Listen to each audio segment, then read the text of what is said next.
Welcome viewers to Mr. Anderson Says. I'm Mr. Anderson and I'm planning to say as much as I can about mindfulness today. Whether you're learning to manage the symptoms of borderline or seeking more control over your thoughts in general, the core mindfulness skills are the foundation from which all dialectical behavioral therapy skills are built on. Before we get into the what's and how's of mindfulness, let's say hi to P. Josh. P. Josh, what's a thought you're always mindful about? Everything stays right where you left it. Everything stays, but it still changes. Well said, P. Josh. Everything does eventually change, but some changes are so slow or small it seems like everything stays sometimes. No matter what changes or problems you're dealing with, these mindfulness skills will be extremely helpful in balancing the emotional and logical sides of our thinking. In this video, I'll introduce you to what mindfulness means, the ways it can better our lives, how you can start using the skills, and lastly, I'll demonstrate how I use some of them. The information I use in this video came partly from Marsha Linehan's DBT Skills Training Manual. My current therapist from BetterHelp.com provided me with the mindfulness worksheets my practices are structured on. And the Science of Mindfulness through Audible's The Great Courses was a great source for me as well. All right, I'll give it a try. No, try not. Do or do not. There is no try. The definition of mindfulness in Marsha Linehan's manual is the act of consciously focusing the mind in the present moment, without judgment and without attachment to the moment. To make sure you understand what's expected from this definition, I'll try and break it down for you. Break it down. Human minds have a bad habit of daydreaming about the past and the future, but being mindful is about keeping our thoughts focused on our present real-world experiences. The first half of the definition says to consciously focus, which means we can't expect this to happen automatically. We have to be intentional or make a conscious decision in order to successfully focus our attention on the present. The second half of the definition talks about two things we can't allow when trying to be mindful. The first says without judgment, which means we should accept each moment without rejecting, suppressing, blocking, or avoiding anything we're experiencing. We leave our reservations and grudges behind so we can fully be present. The last part of the definition says to resist attachment to the moment. When we realize our life is changing moment by moment, it's easier to let go of certain attachments that might hold us back. We can become needlessly attached to certain thoughts, emotions, sensations, or life situations. Mindfulness helps us let go of those attachments so we can keep our thoughts grounded in the present.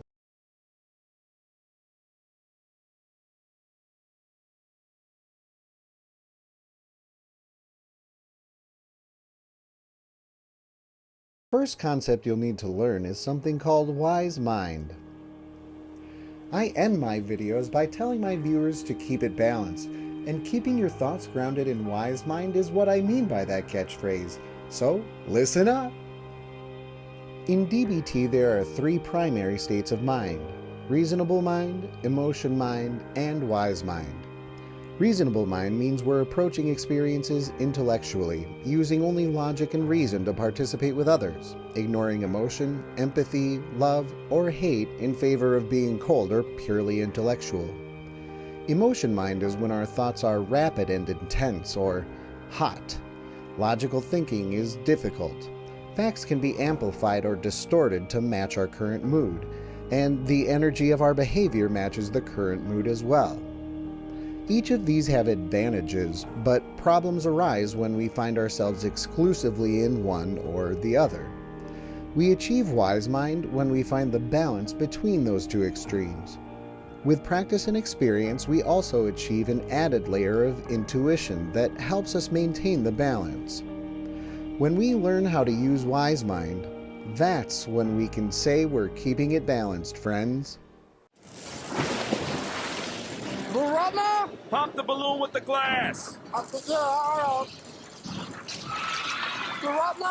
First, you need to learn the what skills of wise mind, which are observe, describe, and participate. We use these skills to analyze our thoughts and behavioral responses to any present experience.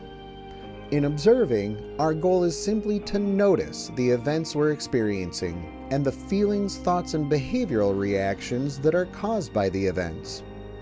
With describing, our goal is to be able to put our observations into words so we can communicate our thoughts and feelings to others whenever the need arises. The third what skill is participating. We use both our observe and describe skills to do so. Skillful participation is when we are fully engaged in any task or experience in the present. As we become more effective at being mindful, the observe and describe skills become less necessary to achieving wise mind, and it's easier for us to just participate. I don't know what I'm doing. I've never done this before. Take the outer tube. Take your thumb and middle finger. Wait, what? And push. After the what skills, the next step is understanding the 3 how skills of wise mind. These are basic instructions on how we properly use our what skills. The 3 how skills are non-judgmental stance, single-minded focus, and effective action. Taking a non-judgmental stance means that while we observe, describe, and participate, we must take efforts to do so without judging anything as good or bad. Instead, we focus objectively on the real-world results of behaviors and events. Next, we want to use a single-minded focus to stay fully present in all of our experiences. Our attention is like a pie, and if we're trying to focus on a conversation with a friend at the same time as thinking about work tomorrow, our divided attention means we are not being mindful. A single-minded focus means we have our attention on one task at a time, engaging in it with alertness, awareness, and wakefulness. The third skill, effective action, is meant to help us make behavioral decisions based on what is needed or appropriate for the current experience. Some people struggle with being extra, and their behavior is way more than what is needed or appropriate. Some people are sus, and their behavior is more apathetic or detached from what would be appropriate. Effective action is about finding that balance in the middle. Once you begin practicing the what and how skills of mindfulness, you'll be on the path to a happier life with a wise mind before you know it. Harvey, tell them what prizes they've won. Okay, Mark, they've each won the Garfield phone, the Toys R Us gift certificate, the skateboard, the phone machine. Developing mindfulness through practice is exactly like developing physical fitness through practice. The more you practice your strength, flexibility, and endurance, the better you get at physical fitness. It's the same thing with mindfulness, except you're practicing the wise mind skills instead. Practicing will have major benefits on both your mind and your body. The physical benefits of mindfulness are that practice will improve the structure and function of your brain and keep vulnerable parts of our brain safe from withering with age. Mindfulness also activates the parts of our brain associated with being happy, energetic, and enthusiastic. These skills are also a form of introspective inquiry that helps us understand how our own mind works, its stressors, and how to alleviate our stress.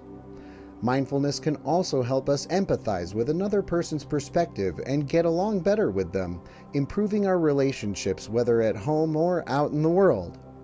It prevents us from getting too over-emotional or being too judgmental of others and ourselves.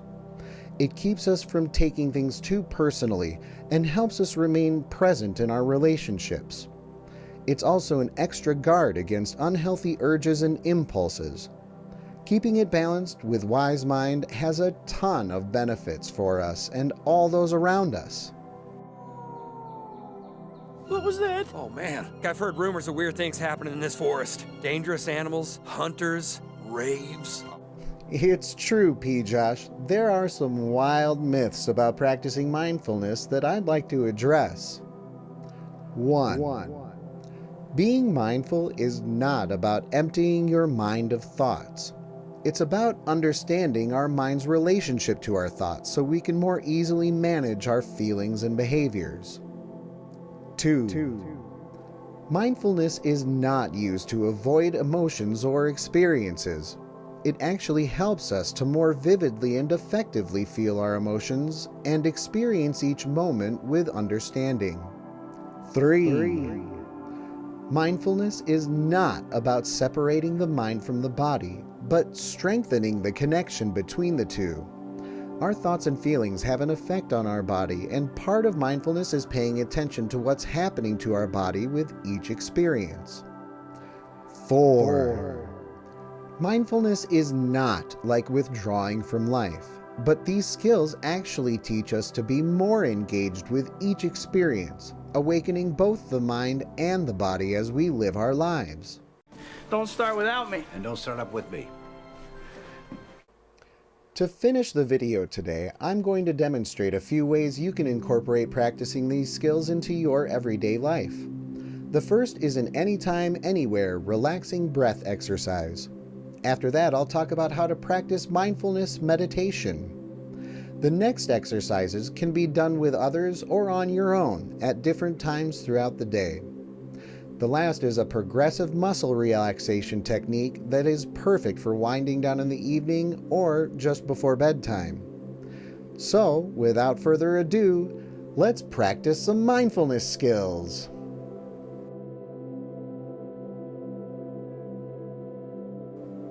Recognizing our breathing's connection to our thoughts and feelings is one of the more important steps to being able to manage our emotions and behaviors. With stress, our breath rate increases, and with calm, breathing slows down. The best time to use relaxing breath is the first second you observe any increased stress or emotional intensity. Whether standing or sitting, have your back straight when practicing. Press the tip of your tongue behind your top front teeth and keep it there. You'll be inhaling through your nose and exhaling through your mouth around your tongue with your lips pursed, creating a whoosh sound as you breathe out. The count I will be using is 4 to inhale, 7 to hold, and 8 to exhale slowly. You can adjust the time for your own needs, but here's what it should look like. Exhale completely through your mouth, making a whoosh sound.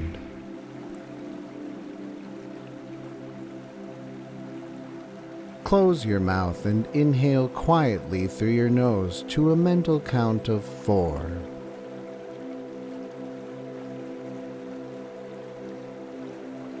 Hold your breath for a count of 7.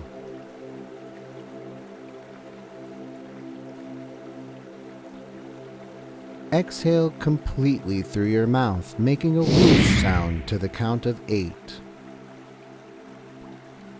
This is one breath. Now inhale again and repeat the cycle 3 more times for a total of 4 breaths.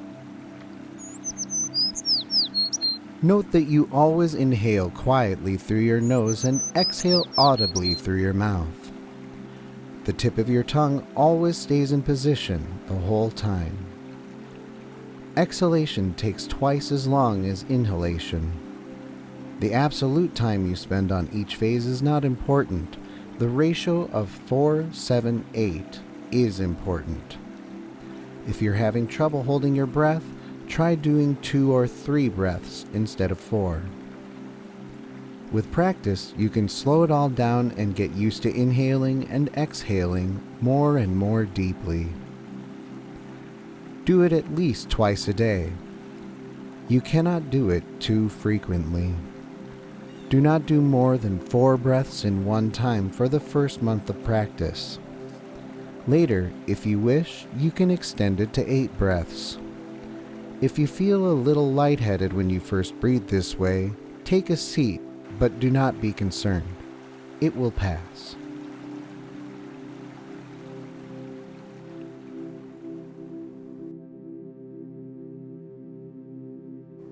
The first thing you want to do with meditation is make a plan. You'll get better results if you make it a daily habit. Make a realistic goal for yourself. Some people use 30 minutes a day, But if you're a beginner, something like 5 to 10 minutes a day can be a good start. You can work up from there.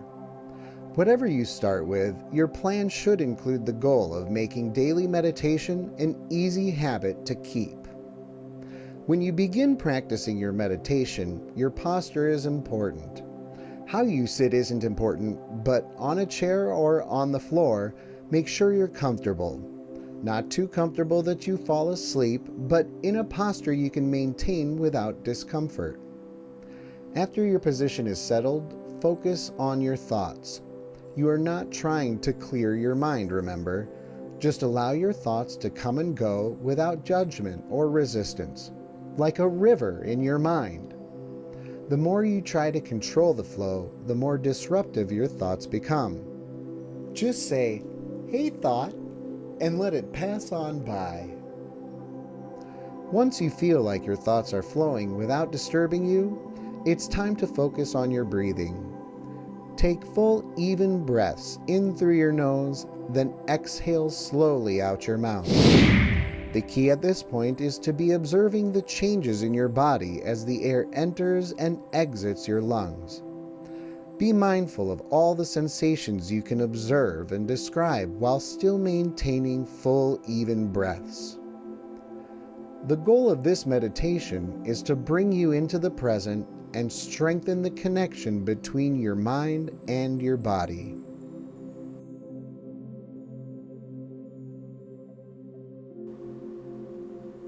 The next exercises you can do by yourself, but they are also great ways to share your mindfulness skills with others through simple conversations. 1. 5 senses inventory. At any point in the day, explore your thoughts about all 5 senses. Observe and describe what you think and feel about anything you see, smell, hear, touch, or taste, or as many of those 5 senses as you're able to experience.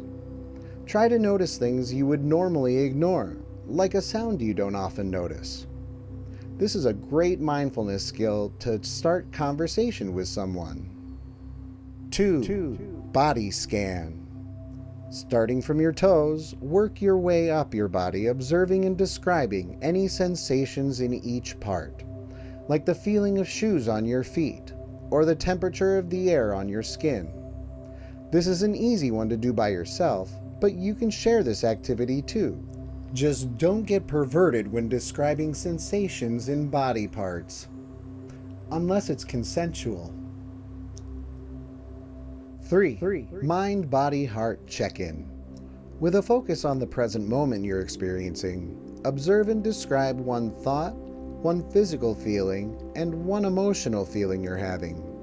The more vivid you can be with your description, the more skilled you'll become with your mindfulness. This is a great way to get to know someone better too. 4. Mindful eating. We should never rush through eating our meals, but many people often do. Instead, we should try to eat slowly and mindfully. Do a 5 senses inventory for each of the different items on your plate. Notice how your food looks and what different smells there are, or which smells go well together. How is the taste? What does the food feel like on your tongue? If you're eating with others, take turns describing your observations aloud. Just make sure not to share with your mouth full.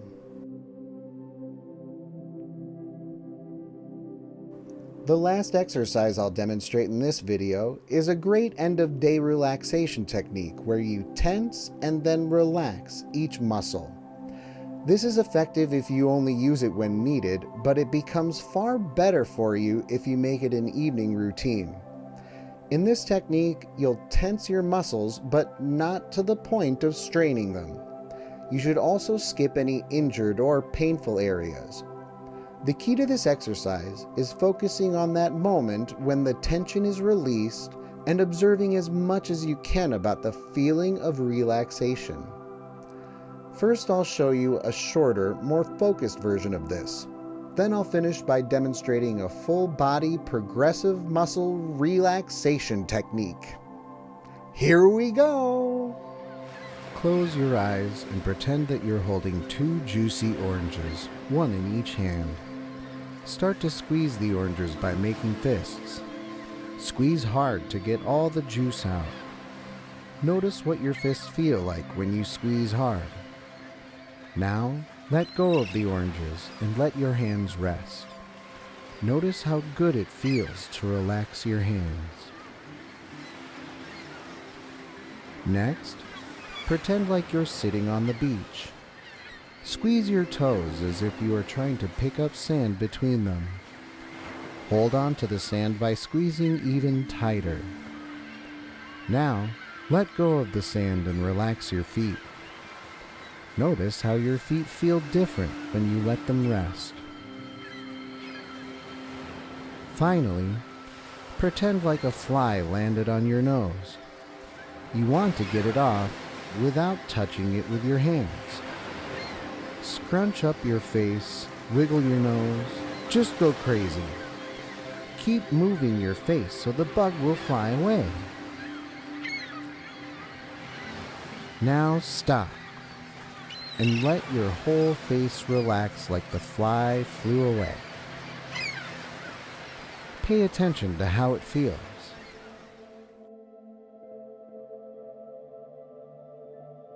Sit back or lie down in a comfortable position.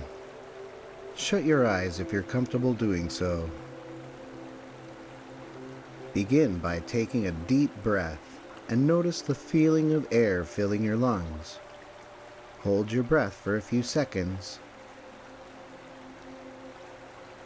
Release the breath slowly and let the tension leave your body. Take in another deep breath and hold it.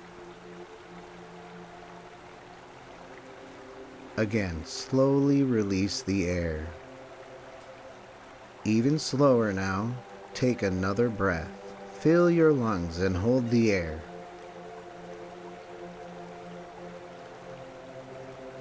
Slowly release the breath and imagine the feeling of tension leaving your body. Now move your attention to your feet. Begin to tense your feet by curling your toes and the arch of your foot. Hold on to the tension and notice what it feels like.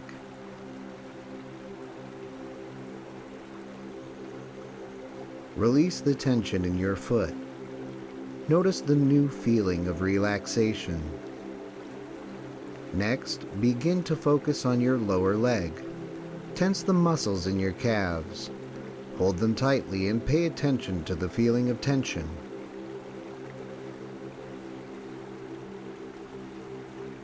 Release the tension from your lower legs. Again, notice the feeling of relaxation. Remember to continue taking deep breaths. Next, tense the muscles of your upper leg and pelvis. You can do this by squeezing your thighs together. Make sure you feel tenseness without going into the point of straining.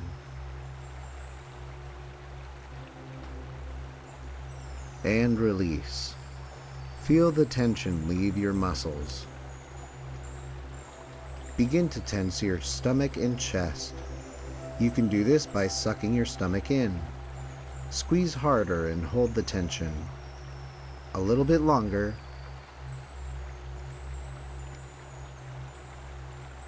Release the tension. Allow your body to go limp. Let yourself notice the feeling of relaxation. Continue taking deep breaths.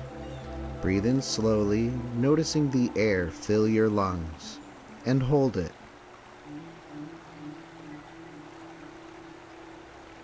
Release the air slowly. Feel it leaving your lungs. Next, tense the muscles in your back by bringing your shoulders together behind you.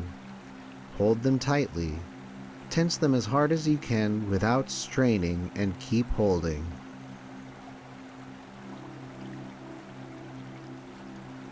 Release the tension from your back. Feel the tension slowly leaving your body and the new feeling of relaxation.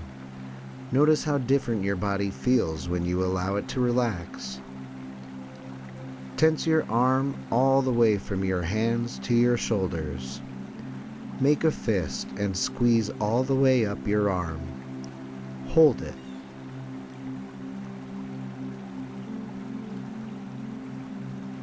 Release the tension from your arms and shoulders. Notice the feeling of relaxation in your fingers, hands, arms, and shoulders. Notice how your arms feel limp and at ease. Move up to your neck and your head. Tense your face and your neck by distorting the muscles around your eyes and mouth.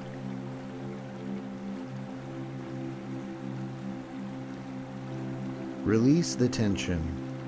Again, notice the new feeling of relaxation. Finally, tense your entire body. Tense your feet, legs, stomach, chest, arms, head, and neck. Tense harder without straining. Hold the tension.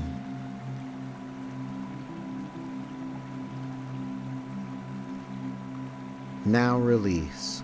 Allow your whole body to go limp. Pay attention to the feeling of relaxation and how different it is from the feeling of tension. Begin to wake your body up by slowly moving your muscles. Adjust your arms and your legs. Stretch your muscles and open your eyes whenever you're ready.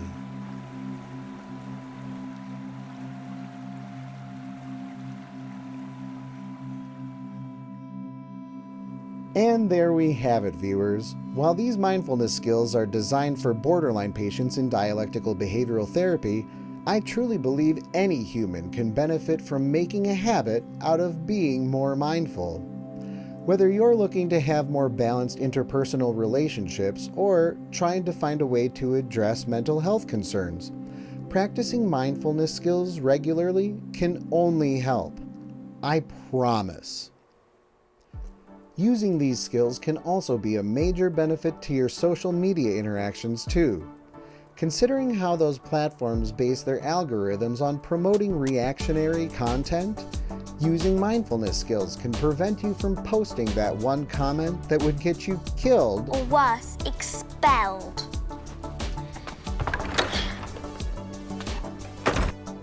I hope you learned a bit about the advantages of using these mindfulness skills and can start practicing on your own. Whether you're new to these skills or have been practicing them for a long time, please let me know in the comments below if you have any thoughts or suggestions you want to share. Hey P-Josh, what should our viewers do if they like today's purple video and want to see more?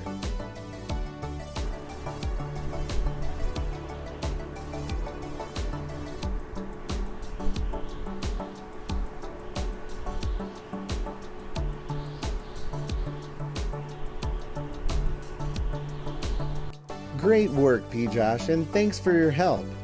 And thank you, viewers, for watching all the way to the end. A bit of news for my BPD viewers, I'm going to be starting a 6-month DBT program at the beginning of March, and each week I plan to do a sort of response video on my experiences and the lessons I learned in therapy.